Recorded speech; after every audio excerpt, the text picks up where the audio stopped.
আসসালামু আলাইকুম বন্ধুরা, আমি শাহবাজ সালিকিন আর আপনারা দেখছেন রহস্য মঞ্চ। আপনি কি কখনো কোনো মেয়েকে এভাবে গলফ খেলতে দেখেছেন? আর এমন প্রাণী যাকে দেখে আর্মিরা বাংকার বানানো শিখেছে। ভারতের ইতিহাসে এমন একটি সাম্রাজ্য যারা মোগলদের ১৭ বার হারিয়েছে। এরা কারা জানবো ভিডিও শেষে।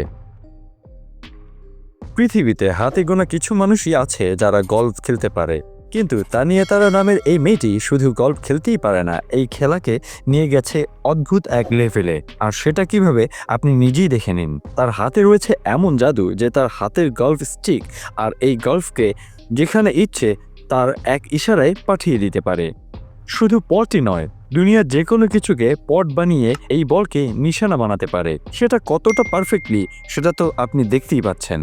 নিউজিল্যান্ডের মেয়ে তানিয়াকে দেখার পর আমার মনে হয় না তাকে কুইন অফ গলফ বলতে আপনার আপত্তি হতে পারে। আপনি কি বিশ্বাস করবেন যে পৃথিবীর সব আর্মিরা তাদের বাংকার বানানোর আইডিয়া মাকড়সা থেকে পেয়েছে? আর সেটা কিভাবে, এই মাকড়সার শিকারের পদ্ধতিটা দেখুন, তবে নিজেই বুঝতে পারবেন।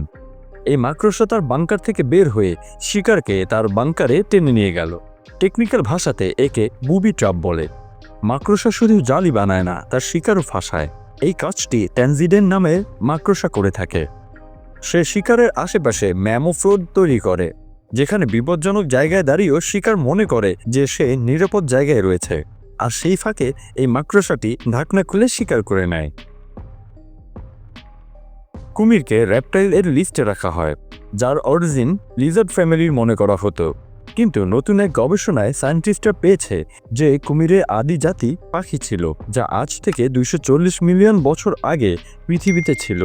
আর ডাইনোসর তাদেরই জেনারেশনের ছিল। আপনি কি জানেন দুনিয়ার সবথেকে বড় বৌদ্ধের স্ট্যাচু চায়নায় রয়েছে? এর উচ্চতা ২৩৩ ফিট। এটা চায়নার লেশন প্রভিন্সে রয়েছে, যেখানে গত বছর বড় বন্যা হয়েছিল। তখন পানির লেভেল এই স্ট্যাচুর পায়ের নিচে চলে আসে।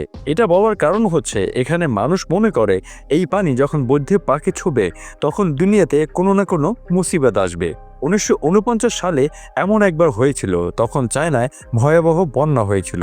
আর ২০২০-এ করোনা পৃথিবী কী হাল হয়েছে সেটা তো আপনারা সবাই জানেন। ১২০০ সাল পুরনো এই স্ট্যাচু হাইটং নামের এক মং বানিয়েছিল। আপনি কি জানেন ভারতে এমন ভয়ানক যোদ্ধাও ছিল যারা মোগলদের ১৭ বার হারিয়েছে? জি, ঠিকই শুনেছেন, আহোম ওয়ারিয়র, যারা ৬০০ বছর ধরে আসামে রাজত্ব করেছে আর মোগলদের কাছ থেকে আসামকে রক্ষা করেছে। মোগল বাদশা যখন ১৬৭১ সালে নর্থ ইস্ট কবজা করার স্বপ্ন দেখে, তখন আহোম ওয়ারিয়র লাচিত বুরফুকান মোগল সম্রাটকে ভাগিয়ে দেয়। ইতিহাস এটাকে ব্যাটেল অফ সারিঘাট নামে জানে। এই হার মোগল সম্রাট মানতে পারেনি, আর তাই সে আবার সেনাদের আহোমদের সঙ্গে যুদ্ধ করতে পাঠায়। আর এভাবে চলতেই থাকে, আর প্রতিবারই মোগল সেনারা হেরে বাড়ি ফেরে। বন্ধুরা, ভিডিওটি ভালো লাগলে শেয়ার করতে একদমই ভুলবেন না। আপনার একটি শেয়ার আমার মোটিভেশন হতে পারে।